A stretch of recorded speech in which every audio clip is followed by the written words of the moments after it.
Et salut l'équipe, on se retrouve pour une nouvelle vidéo. Cette fois-ci, on va parler d'endurance. Je dis cette fois-ci, mais je sais plus exactement de quoi parle ma dernière vidéo alors qu'il est. Je sais pas. Enfin bref, nouvel épisode de Home Grind. On va parler d'endurance. Je vous avais dit précédemment que j'ai commencé ma prépa pour mon nouvel objectif d'endurance. Du coup, un semi-marathon, encore une fois. Et d'ailleurs, là, avant, la dernière vidéo où je parle de ça, c'était avant ma sortie longue. Là, je suis après la sortie longue et je me suis dit que ce serait intéressant de faire une vidéo qui parle de cette sortie longue, de cette programmation, de mes retours. Enfin bref, voilà. Cette sortie longue, c'était ce matin. On est un dimanche à l'heure où je fais cette vidéo. Ce matin, 45 minutes en EF, facile, easy. Footing de 45 minutes en sortie longue. Donc voilà, mes retours.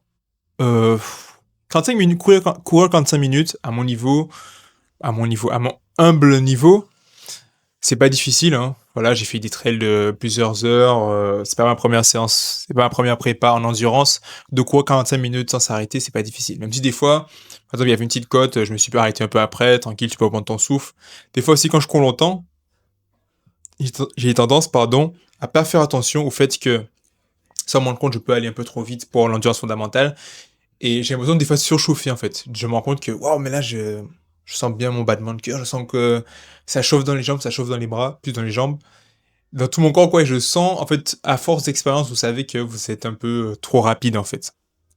Du coup, là, ces moments-là, soit je ralentis directement, soit si je peux prendre, hey, pendant quelques secondes, vas-y, je m'arrête, je marche. Là, je reprends un bon petit rythme. Donc voilà.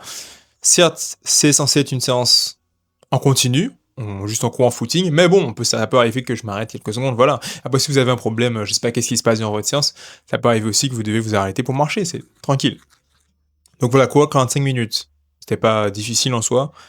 Zéro peur pour cette semaine, hein. C'est une semaine à part la séance de vitesse, et je vais revenir là-dessus. Il y avait zéro difficulté. Mais justement, par contre, j'ai senti que là, j'ai un peu de douleur au genou. Et je pense que j'ai deux hypothèses par rapport à ça. Franchement, les chocs durant la course, mes genoux, je pense, ils prennent cher en ce moment.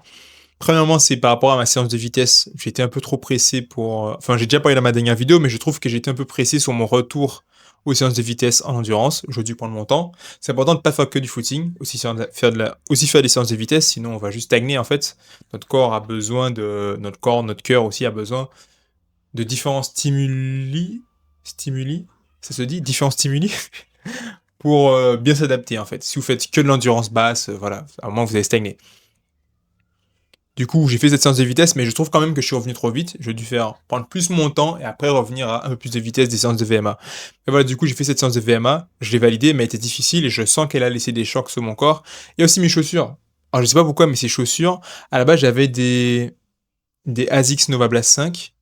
Je les avais en vert fluo un peu jaune, plus vert fluo, je crois. Je regarde à côté parce qu'elles sont juste à côté là.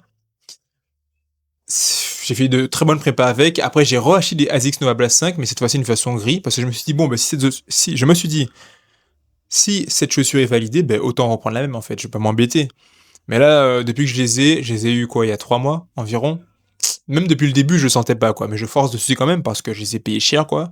Donc, faut renta. Elles me vont super bien dans mes pieds, dans mes énormes pieds. Mais quand je cours, je suis pas hyper à l'aise. Donc je pense que c'est ça peut-être. Et j'ai remarqué que d'expérience aussi, quand j'arrivais à l'usure de mes chaussures, c'est là vers quand ça faisait un moment que j'utilisais les mêmes chaussures, pardon. C'est à peu près dans cette période que je commençais à avoir des douleurs au genou. Donc je pense que voilà l'amorti qui baisse en qualité, je sais pas, la semelle, les connaisseurs pourront en parler. Je pense que c'est ça qui joue sur mes douleurs au niveau de mes articulations du bas de mon corps. Ce qui est étrange avec cette paire de chaussures-là, cette deuxième paire de ASICS Nova Blast 5, du coup, c'est que dès le début, j'ai senti qu'il y avait un truc qui allait pas, en fait. Alors que c'est censé être une paire de chaussures neuve. Donc, est-ce qu'on m'a donné une vieille série? Je sais pas, je saurais pas dire. Mais je pense que je vais devoir changer, pardon, de chaussures. Je pense que je vais devoir changer de chaussures. Mais après, sinon ça, cette semaine, c'est bien validé. Tous les séances sont validées. C'est assez cool. Un truc intéressant à remarquer, c'est que cette semaine, par rapport à ma programmation, je sais pas si j'aurai l'image, je crois vous mettre l'image hein, de la programmation de cette semaine, c'était un footing de 30 minutes. la séance de vitesse qui a dû faire dans les 40 minutes, 43 minutes, un truc comme ça, je crois, en tout, parce qu'il y a l'échauffement et le retour au calme, c'est pas juste le fractionné.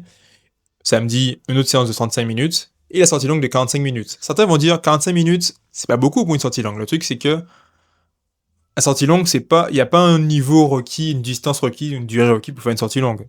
Vous, j'explique la logique que j'ai, je suis pas le seul à voir, et qu'on retrouve sous ce plan sur une semaine, c'est que moi, voilà, cette sortie longue que j'ai fait dimanche matin, c'était 45 minutes. Mais du coup, si on prend le total des minutes, le temps total sous cette semaine d'endurance, de course à pied, ça doit faire 153, 155, je sais pas. Peut-être j'ai des bêtises. Donc là, vous faites le 30 minutes, plus 35 minutes, plus 43 minutes environ, je sais pas, plus le 45 minutes. Faites le total, vous faites 45 minutes divisé par le total du coup, et vous verrez que ma sortie longue représente 30%, toujours 30% maximum, par 35%, allez vas-y, 30% de mon temps hebdomadaire en fait. Et c'est comme ça que je fais pour paramétrer une sortie longue. J'avais appris ça dans un livre, et je pense que c'est un bon ratio, j'ai toujours suivi cette règle, elle est pas mal. Il faut aussi voir que la séance, elle est juste un peu plus longue que mes footings habituels. Et la semaine prochaine, je vais rajouter 5 minutes. Comme ça, c'est toujours progressif. Ça reste dans les 30%, c'est toujours progressif. Et ça permet de progresser sans se blesser. Et ça, c'est vraiment important. Donc au final, voilà, il n'y a pas de... Il n'y a pas de... À partir de 1 heure, c'est une sortie longue, ou à partir de 2 heures, non. Ça dépend de ton objectif, ça dépend de ce que tu as fait la semaine dernière. Il y a... Comment ça s'appelle? Running Addict qui a sorti une vidéo il y a quelques jours en plus qui parle de la même chose, donc voilà, vous pouvez aller la voir, c'est super intéressant. Donc voilà, il n'y a pas de durée de sortie longue définie, ça dépend de ce que vous préparez. Moi, pour un semi-marathon, voilà, j'aurais pas besoin de courir, de faire des sorties longues de 3 heures, hein, non, j'ai pas que ça à faire, je prépare pas un ultra trail. Mais voilà, je commence avec 45 minutes. J'aurais même pu commencer avec 40, mais voilà, j'augmente de 5 minutes à chaque fois, c'est progressif. 5 minutes, voire 10 minutes à chaque fois, voilà. Pour faire un truc bien progressif, qui va me permettre d'augmenter mon volume sans me blesser. Donc voilà, c'est tout pour cette vidéo.